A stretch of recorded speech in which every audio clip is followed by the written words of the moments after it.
আসমান পাগল, জমিন পাগল, যেই নবীর জন্য গর্তের পিপিলিকা পর্যন্ত আমার নবীর আশিক।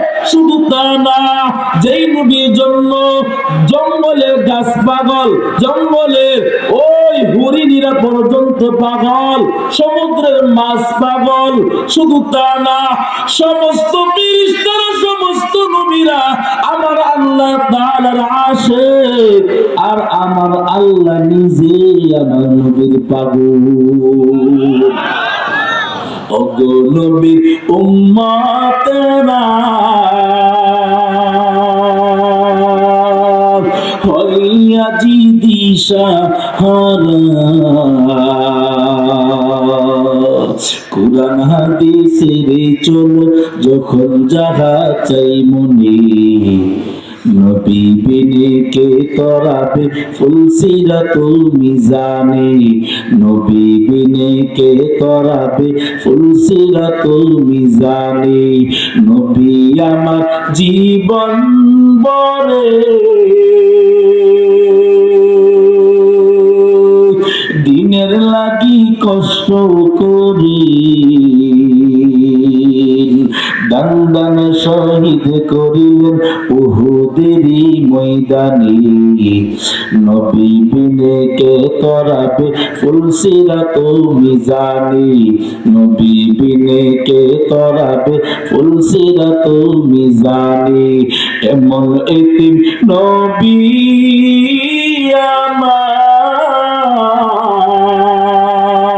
আমার, পিতা মাতা নাই যে তাহার, এমন এতিম নবী আমার, পিতা মাতা নাই যে তাহার। তারপরেও কত মারা মারল তাকে দুশ্মনে,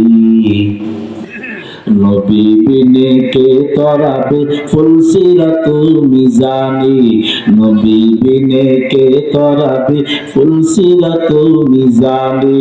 নবীর মায়া নাই কি তোমার, কেমনে দুঃখ দাও যে আবার, নবীর মায়া নাই কি তোমার, কেমনে দুঃখ দাও যে আবার। দুরুদ পড় স্মরণ কর, দুরুদ পড় স্মরণ কর প্রথম গাটি কাফনি, নবী বিনে কে তরাবে ফুলসিরাতুল মিজানে, নবী বিনে কে তরাবে ফুলসিরাতুল মিজানে। চলো চলো চলো মুমিন চলো নবীর সন্ধানে, নবী বিনে কে তরাবে ফুলসিরাতুল মিজানে, নবী বিনে কে তরাবে ফুলসিরাতুল মিজানে। ইমামুল আউয়ালিন আল আখিরিন বারসাদকা রাহমাতাল লিল আলামিন, সাইয়্যিদুল কাউনাইন খাতমুল মুরসালিন, আখিরামুত বুয়াদ ফখরুল আউয়ালিন, শুধু আজুদাস রাহমাতাল লিল আলামিন, মসজিদে শুধু আমার ये জমিন।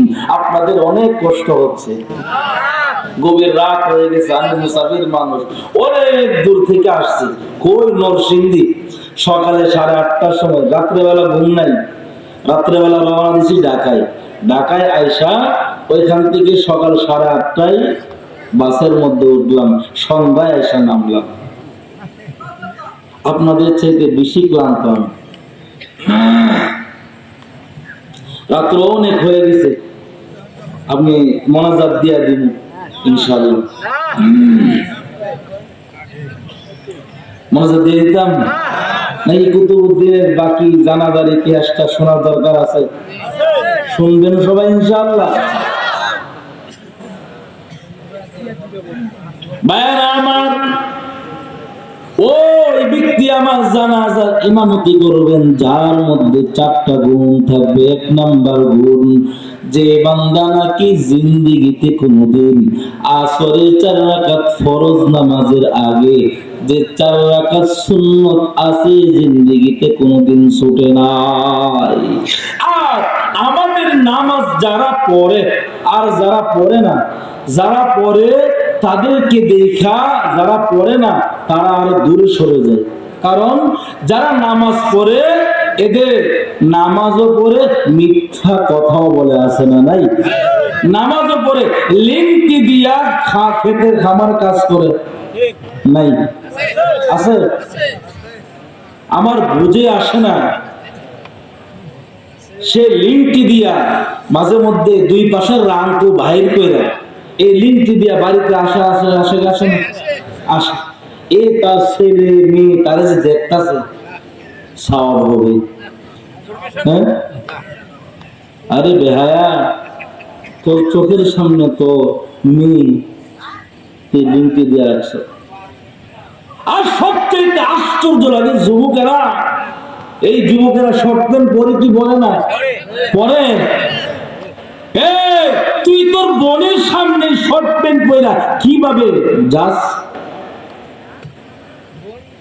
তোর মার সামনে কিভাবে যাস এই শর্ট প্যান্ট পরা? লজ্জা লাগে না? এই বেহায়া,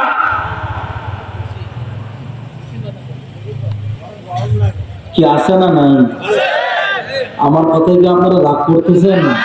আল্লাহর হস্তে মাফ করে দেবেন। যদি রাগ করে থাকেন আল্লাহর হস্তে মাফ করে দেবেন। এই মা বোনেরা, আপনাদের ছেলেদেরকে কেন শর্ট প্যান্ট পরার জন্য দেন? এই যুবকেরা শর্ট প্যান্ট পরবা? এই যে বাকি জীবন পড়ছো আল্লাহর কাছে তওবা করবা, পারবা ইনশাআল্লাহ? এই যারা নাকি শর্ট প্যান্ট পরে হাঁটুর উপরে কাপড় তুলে রাস্তা দিয়ে হাঁটে, তার ফরজ তরফ, ঠিক কিনা? তাহলে চাইতে বলে ল্যাংটা হয়, আর এটা তো ফরজ তরফ।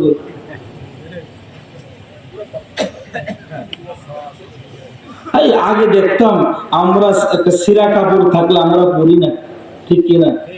শরম করে। আর এখন ইচ্ছা করে তারা ছিঁড়ে।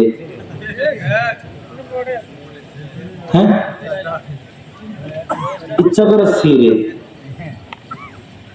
তো বরাবর সিরা রাখো। আল্লাহ, এখন অনেকেই দেখি যে জিনিসটা হেফাজত করার লাগি এই প্যান্টটা পরে এটা এরে ধরে লাগে, নাকি? হ্যাঁ, এই লজ্জাস্থানের লাগি এই ফ্যানটাই পরলো, এই লজ্জাস্থানে এরে ধরে লাগে।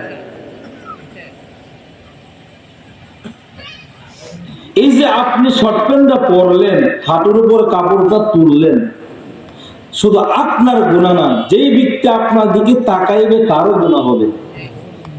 এই গুনাহের জন্য দায়ী কি আপনি না? এই জন্য হাতের উপর কেউ কাপড় পরবো, এই আমলটা করতে পারবো ইনশাআল্লাহ।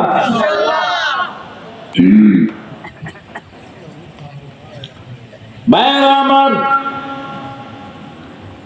ওই ব্যক্তি আমার জানাজার ইমামতি করবে। 2 নাম্বার, যার মধ্যে জিন্দেগিতে কোনোদিন তাহাজ্জুদে নামাজ ছুটে নাই। কুতুবউদ্দিন বলতেছে ওই ব্যক্তি আমার জানাজার ইমামতি করবে যার নাকি জিন্দেগিতে কোনোদিন তাহাজ্জুদ ছুটে নাই।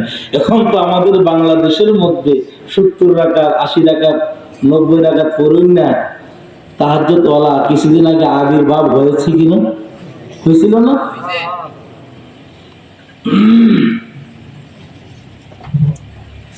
70 রাকাত পরে এত সময় পাকো, এরা তো আকাম টুকাম করার সুযোগ নেই, শেষ হয় না, তাহাজ্জুদের সময় পাবে। কি আপনার লোকটা চিনতে পারেন না? মনে নাম বলতে হবে না, নাম বলার দরকার নেই। ওই ব্যক্তি আমার জানাজার ইমামতি করবেন যার মধ্যে 2 নাম্বার গুণ, জিন্দেগিতে কোনোদিন তাহাজ্জুদ ছুটে নাই। নম্বর গুণ, ওই ব্যক্তি আমার জানাজার ইমামতি করবে যেই বান্দা নাকি জবান দিয়া কোনদিন মিথ্যা কথা বলে নাই। কিরে কই আছো? বলে আমি এটা কোন এলাকা কই নিতাই, অথচ এ রংপুর বাজারে এ বলে আমি নিতাই আছি। আছে না নাই? আমার মনে হয় এই সমস্ত মিথ্যা কথার পিছনে সবচাইতে বড় গজব হচ্ছে মোবাইল।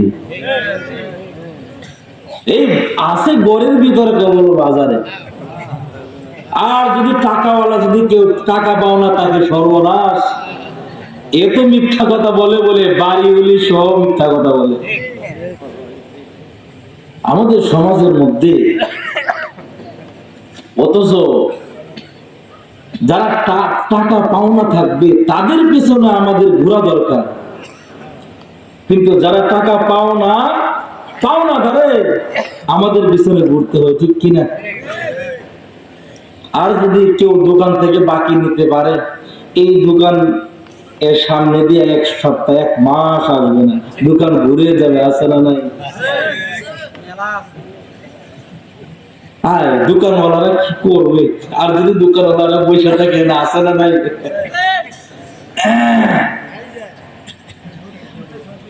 এই দোকানের সামনে দিয়ে হাঁটে না। ভাইরা আমার,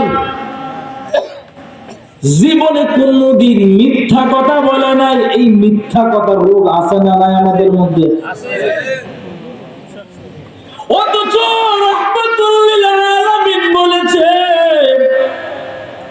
দুইটা জিনিসের হেফাজত যেই মুমিন, যেই বান্দা করবেন, যেই উম্মত করবেন, আমি আল্লাহ তাআলার কাছে নিজে সুপারিশ করব, আল্লাহ ওই ব্যক্তিটাকে জান্নাতে দিয়ে দিন।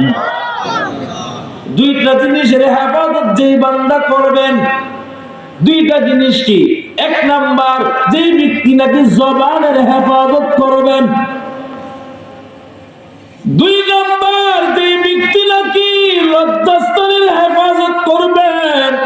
এই দুইটা জিনিসের হেফাজত যেই বান্দা করবেন, আমি নবী নিজে আল্লাহর কাছে ওই বান্দাকে জান্নাতে যাওয়ার জন্য আমি নবী নিজে আল্লাহর কাছে গিয়ে সুপারিশ করব।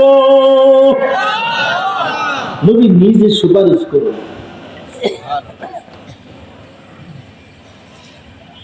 ওই ব্যক্তি আমার জানাজার ইমামতি করবেন যে জীবনে কোনোদিন মিথ্যা কথা বলে নাই। 4 নাম্বার গুণ, ওই ব্যক্তি আমার জানাজার ইমামতি করবেন যেই বান্দা নাকি জিন্দেগিতে কোনোদিন বেগানার দিকে তাকায় নাই।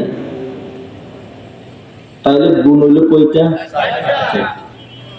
1 নাম্বার, ওই ব্যক্তি আমার জানাজার ইমামতি করবেন যেই ব্যক্তি নাকি জিন্দেগিতে কোনোদিন আসরের 4 রাকাত ফরজ নামাজের আগে 4 রাকাত সুন্নাত জিন্দেগিতে ছুটে নাই, বাদ দেয় নাই।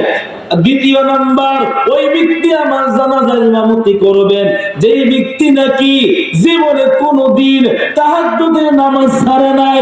ওই ব্যক্তি আমার জানাজার ইমামতি করবেন যেই ব্যক্তি নাকি জিন্দেগিতে কোনোদিন মিথ্যা কথা বলে নাই। ওই ব্যক্তি আমার জানাজার ইমামতি করবেন যেই ব্যক্তি নাকি জিন্দেগিতে কোনোদিন বেগানার দিকে তাকায় নাই। এই যুবক বিনয়ের সাথে বলি রে বাবা, ওই 4 গুণওয়ালা বান্দা এবার খাদেম ডাক দিয়া বলতেছেন, এই মাঠের মধ্যে যখন জানাজার জন্য মানুষ আসছে, কুতুবউদ্দিনের ওই লাশটাকে নিয়ে যখন ওই জানাজার মাঠের মধ্যে শোয়াইয়া দিল, শত শত শত শত আলেমেরা এখানে হাজির। এই 4 গুণের কথা যখন মাঠের মধ্যে এলান দিয়ে দিলেন, এই 4 গুণওয়ালা বান্দা যারা নাকি আছো তাড়াতাড়ি আসো, কুতুবউদ্দিনের জানাজা ইমামতি করো। এই কথা যখন এলান হয়েছে, মাঠটা একদম স্তব্ধ হয়ে গেল। এই 4 গুণ কি খামখেয়ালি কথা? ময়দানটা স্তব্ধ হয়ে আছে, একদম চুপ হয়ে গেল। খাদেম ডাক দিয়ে বলতেছে, অবশ্যই এখানে এমন বান্দা আছো, ওই 4 গুণওয়ালা বান্দা অবশ্যই আছো, তাড়াতাড়ি আয়েশা জানাজাটা দিয়ে দাও। কারণ হলো কুতুবউদ্দিন বলিয়া গেছেন অবশ্যই এখানে ওই 4 গুণওয়ালা বান্দা আছো, যদি না থাকতা কুতুবউদ্দিন বলে যাইতো না। অবশ্যই ময়দানের মধ্যে আছো, তাড়াতাড়ি আসো, আর কুতুবউদ্দিনকে কষ্ট দিও না, তাড়াতাড়ি আসো, আর কুতুবউদ্দিনকে কষ্ট দিও না। ওই ময়দানের এক পার্শ্ব থেকে আল্লাহর এক বান্দা রুমাল দিয়া মাথাটা ঢাকিয়া ওই কুতুবউদ্দিনের জানাজার ইমামতি করার জন্য আসতেছে, আর কান্না করতেছেন, রে কুতুবউদ্দিন কি কামড়াই না করলি আমারে, এই 4 গুণের খবর আমার মা জানে না, আমার বাবা জানে না, আমার বোন জানে না, আমার আত্মীয় স্বজন কেউ জানে না, ওই 4 গুণের খবর আমার স্ত্রী জানে না, আমার ছেলে মেয়ে জানে না, শুধু এই 4 গুণের খবর আমার আল্লাহ জানেন। তুই আমাকে কেন প্রকাশ করলি, এমনটা তুই আমাকে কেন করলি? এবার কুতুবউদ্দিনের জানাজাটা শেষ করিয়া দিলেন। এই নবীর উম্মতের দল ওই 4 গুণওয়ালা বান্দা আর কেউ না, ভারতবর্ষের মধ্যে একজন শাসক ছিল, তার নাম ছিল শামসুদ্দিন আলতামাস রহমাতুল্লাহি আলাইহি। একদিক দিয়ে রাষ্ট্র পরিচালনা করেছেন, অপর দিক দিয়ে এই বান্দাটা জিন্দেগিতে কোনোদিন আসরের 4 রাকাত ফরজ নামাজের আগে 4 রাকাত সুন্নত ছুটে নাই। একদিক দিয়ে রাষ্ট্র পরিচালনা করেছেন, অপর দিক দিয়ে বান্দা জিন্দেগিতে কোনোদিন তাহাজ্জুদ ছুটে নাই। ওই বান্দাটা একদিক দিয়ে রাষ্ট্র পরিচালনা করেছেন, অপর দিক দিয়া এই জবান দিয়ে কখনো মিথ্যা কথা বলে নাই। একদিক দিয়ে রাষ্ট্র চালাইছেন, অপর দিক দিয়ে বান্দাটা জিন্দেগিতে কোনোদিন বেগানার দিকে তাকাই নাই। এই যুবক, ওই বান্দাটা যদি একটা দেশের রাষ্ট্রনায়ক হইয়া এত পরিমাণ তার ইমানটাকে এই আমলগুলো করতে পারে, আর অথচ আমার আপনার জিন্দেগিটা কোথায় চলে গেল? সারাটা জিন্দেগিটা চলে গেল শুধু গুনাহ গুনাহ গুনাহ গুনাহ গুনাহ। হাতের দিকে তাকাইলে দেখি হাত গুনাহ, তারা না পাক, চোখ না পাক, অন্তর না পাক, যেই দিকে তাকাই শুনে যেই দিকে খেয়াল করি ওই দিক দিয়ে আমাদের গুনাহ গুনাহ গুনাহ। রাহমাতুল্লিল আলামিন বলেছেন, এক যারা গুনাহ নিয়ে যদি কোনো বান্দা বান্দি কবরের মধ্যে যায়, কবরটা জাহান্নামের আগুনে ভরপুর হয়ে যাবে। একটা নয়, দুইটা নয়, 70 থেকে 99টি সাপ কবরের মধ্যে চলিয়ে আসবে। এই যুবক, শুধু তা না, আজকে আমরা একটা বেতের বাড়ি দিয়ে তুমি সহ্য করতে পারো না, আর যদি বান্দা গুনাহ নিয়ে কবরে যাও, কবরের আযাব কিভাবে সহ্য করবা? এর নবীর আম্মা আসে, ও পর্দার আড়ালের আম্মা জানেরা, মায়ের নবী রাহমাতুল্লিল আলামিন যখন মাঝে মধ্যে জাহান্নামের আলোচনা করতেন, সাহাবায়ে কেরাম এত পরিমাণ কান্না করতেন, এত পরিমাণ কান্না করতেন। জাহান্নামের আলোচনা যখন করতেন, সাহাবায়ে কেরাম কান্না করে করে বেহুশ হয়ে যাইতেন। এই নবীর উম্মত সাহাবায়ে কেরাম এত পরিমাণ কান্না কেন কেন করিয়াছেন? এরা তো জান্নাতের সার্টিফিকেট প্রাপ্ত ছিলেন, সাহাবায়ে কেরাম তো জান্নাতের সার্টিফিকেট প্রাপ্ত ছিলেন, তারপরে এত পরিমাণ কান্না কেন করেছেন? ইতিহাস পড়িয়া দেখো, হযরত আবু বকর জান্নাতের সার্টিফিকেট পাওয়ার পরেও এত পরিমাণ কান্না, হযরত উমরের কান্নার আওয়াজ, হযরত উসমানের কান্নার আওয়াজ, হযরত আলীর কান্নার আওয়াজ, এত পরিমাণ কান্না কেন করেছেন? যতই সার্টিফিকেট ওয়ালা হই না কেন, যে আল্লাহ খুশি হইয়া আমাদেরকে জান্নাতের সার্টিফিকেট দিয়েছেন, ওই আল্লাহ তো রাগ করে আমাদেরকে জাহান্নামও দিতে পারেন। এই নবীর উম্মত সাহাবায়ে কেরাম এত পরিমাণ কান্না করেছেন জাহান্নামের ভয়ে। আজ আমার আপনার চোখের মধ্যে গুনাহের জন্য বান্দা চোখের মধ্যে পানি নাই। আজ এই চোখের মধ্যে কোনো পানি নাই, গুনাহ এত পরিমাণ করেছি, এত পরিমাণ গুনাহ করার কারণে দিলটা শক্ত, চোখের মধ্যে পানি নাই। অতএব আল্লাহ তাআলার কাছে তওবা করো আর বলো, রে মালিক, আপনার বানানো জাহান্নামের আগুন সহ্য করতে পারবো না রে আল্লাহ, মেহেরবানি করে আপনি আমাদেরকে মাফ করিয়া দেন। এর যুবক, আজকে দুনিয়ার মধ্যে দুনিয়ার আগুন আমরা সহ্য করতে পারি না। দুনিয়ার আগুন যদি হাতে লাগে হাত জ্বলিয়া যায়, পায়ে লাগলে পা পুড়িয়া যায়, শরীরের যেই জায়গায় লাগে ওই জায়গাটা শুধু পুড়িয়া যায়। আর জাহান্নামের আগুন এমন একটা ভয়ঙ্কর আগুন, শরীরের যেই জায়গায় লাগবে কলিজাটা পর্যন্ত ঘুণা হয়ে যাবে। 500 বছর দূর থেকে জাহান্নামের আগুন গুনাহগারের শরীরের মধ্যে তাপ দিতে থাকবে, গুনাহগারের শরীরের চামড়াগুলো খসে খসে পুড়িয়া যাবে। এই যুবক, ও বৃদ্ধ বাবাজি, ও পর্দার আড়ালের মা, ওই জাহান্নামের আগুন কি সহ্য করতে পারবা? মাওলার কাছে কাঁদো আর বলো, রে মালিক, গুনাহ নিয়ে কবরে যেতে চাই না, মেহেরবানি করে আপনি আমাদেরকে মাফ করিয়া দেন আল্লাহ। এর যুবক, তোমাদের কাছে আমার একটা বিনয় অনুরোধ, আপনাদের পা যদি দেন আপনি পায়ে ধরেই বলবো। এর যুবক, আপনাদের কাছে একটা অনুরোধ, যুবক, জীবনে কোনোদিন মা বাবার সাথে বিয়াদবি করবে না। মা বাবার পা যাহার সাথে যদি বিয়াদবি করিয়া থাকো, মা বাবার পা জড়াইয়া আজকে আলোচনা শুনিয়া মা বাবার পা জড়াইয়া গিয়া কান্না করবার বলবা, মা আপনার সাথে বিয়াদবি করেছি, বুঝি নাই, মেহেরবানি করে মাফ করে দেন মা। এর নবীর উম্মত, এর যুবক, যারা নাকি মা বাবার সাথে বিয়াদবি করেছে তাদের দুনিয়াতেও অশান্তি, পরকালেও অশান্তি। অতএব মা বাবার কাছে গিয়া ক্ষমা চাইবা। এখানে এমন বান্দা আছো, এর বান্দা যার নাকি মা নাই সে বুঝে মা হারানোর ব্যথা, যার নাকি বাবা নাই সে বুঝে বাবা হারানোর ব্যথা।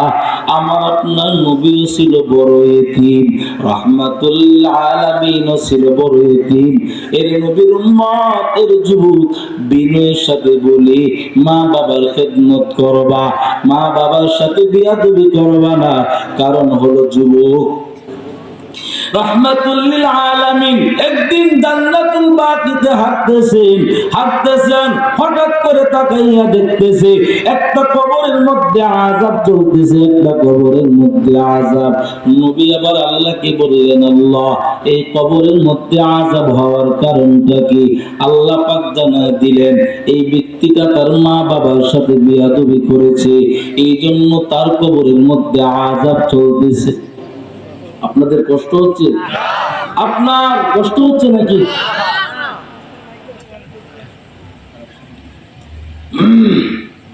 এই ব্যক্তিটা তার মা বাবার সাথে বিয়াদবি করেছে, এই জন্য তার কবরের মধ্যে আযাব চলতেছে।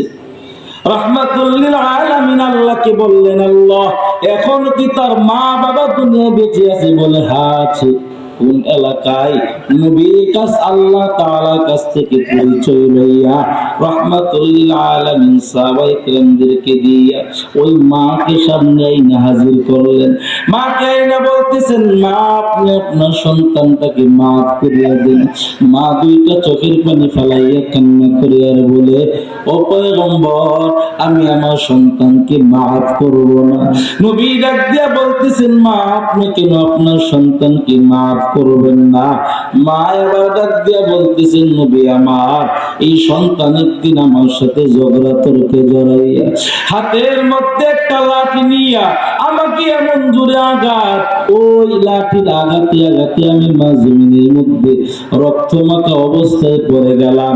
অতএব আমি আমার সন্তানের মাফ করব না।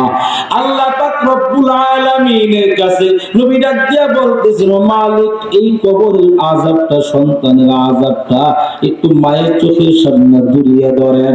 মা যখন ওই সন্তানের আযাবটা দেখলেন, নবী কি ডাক দিয়া বলেন, ও নবী আমার, আমি আমার সন্তানের মাফ করে দিলাম।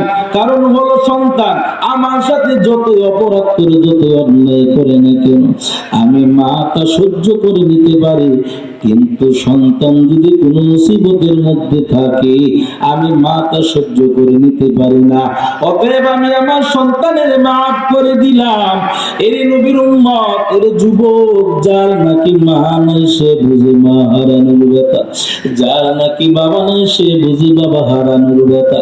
এই মাদ্রাসার মধ্যে তাকাইয়া দেখো কত তালিবুল ইলম আছে, কত কোরআন পড়নেওয়ালা আছে, অনেকের মা নাই, অনেকের বাবা নাই। কত তালিবুল ইলম আছে, বাবা গরিব, টাকা দেওয়ার জন্য সুযোগ হয় না, বাবা টাকা দিতে অনেক কষ্ট হয়ে রে বাবা। এদেরকে যদি একটু খেয়াল নিতে পারো, আল্লাহ যখন হাসরে মাঠটা কায়েম করবেন, হাফেজদেরকে বলবেন, কোরআন পড়নেওয়ালাদেরকে বলবেন, তোমরা জান্নাতে যাও। একদল কোরআন পড়নেওয়ালা এরা রাস্তার পাশে, একদল কোরআন পড়নেওয়ালা লাইন ধরে দাঁড়াইয়া থাকবে। আল্লাহকে বলবেন, আল্লাহ ওই যে বান্দাগুলো দাঁড়িয়ে আছে, এদেরকে যতক্ষণ পর্যন্ত আপনি আমাদের সাথে জান্নাতে না দিবেন, ততক্ষণ পর্যন্ত যাব না। কোরআন পড়নেওয়ালারা বলবেন, এই কথা বলার পরে আল্লাহ পাক রব্বুল আলামিন বলবেন, ওই ব্যক্তিগুলো কারা? আল্লাহ জানে কি জানে না? তারপরে বলবেন, ওই ব্যক্তিগুলো কাহারা? ওই হাফেজে কোরআনেরা ডাক দিয়া বলবেন, মালিক আপনার কোরআন পড়ার জন্য এই বান্দাগুলো টাকা দিয়া সহযোগিতা করেছে, আমাকে খাবার দিয়া সহযোগিতা করেছে। এই বান্দাগুলো আপনার কোরআন আমাকে কিনে দিয়েছে, ওই বান্দাগুলো আমাকে একটা টুপি কিনে দিয়ে সহযোগিতা করেছে, টাকা দিয়া সহযোগিতা করেছে, একটা কাপড় দিয়া সহযোগিতা করেছে। ওই বান্দাগুলো যতক্ষণ পর্যন্ত আমাদের সাথে জান্নাতের মধ্যে না দিবেন, ততক্ষণ পর্যন্ত আমরা জান্নাতের মধ্যে যাব না। আল্লাহ পাক রব্বুল আলামিন বলবেন, তোমাদের যত লোক আছে, যত পরিচয়, যাদেরকে চিনো, সকলকে নিয়ে তোমরা জান্নাতে যাও। অতএব ওই কোরআন পড়নেওয়ালাদেরকে সহযোগিতা করার জন্য কে কে রাজি আছেন? দুইটা হাত তুলে দেখা দেন। নারে তাকবীর।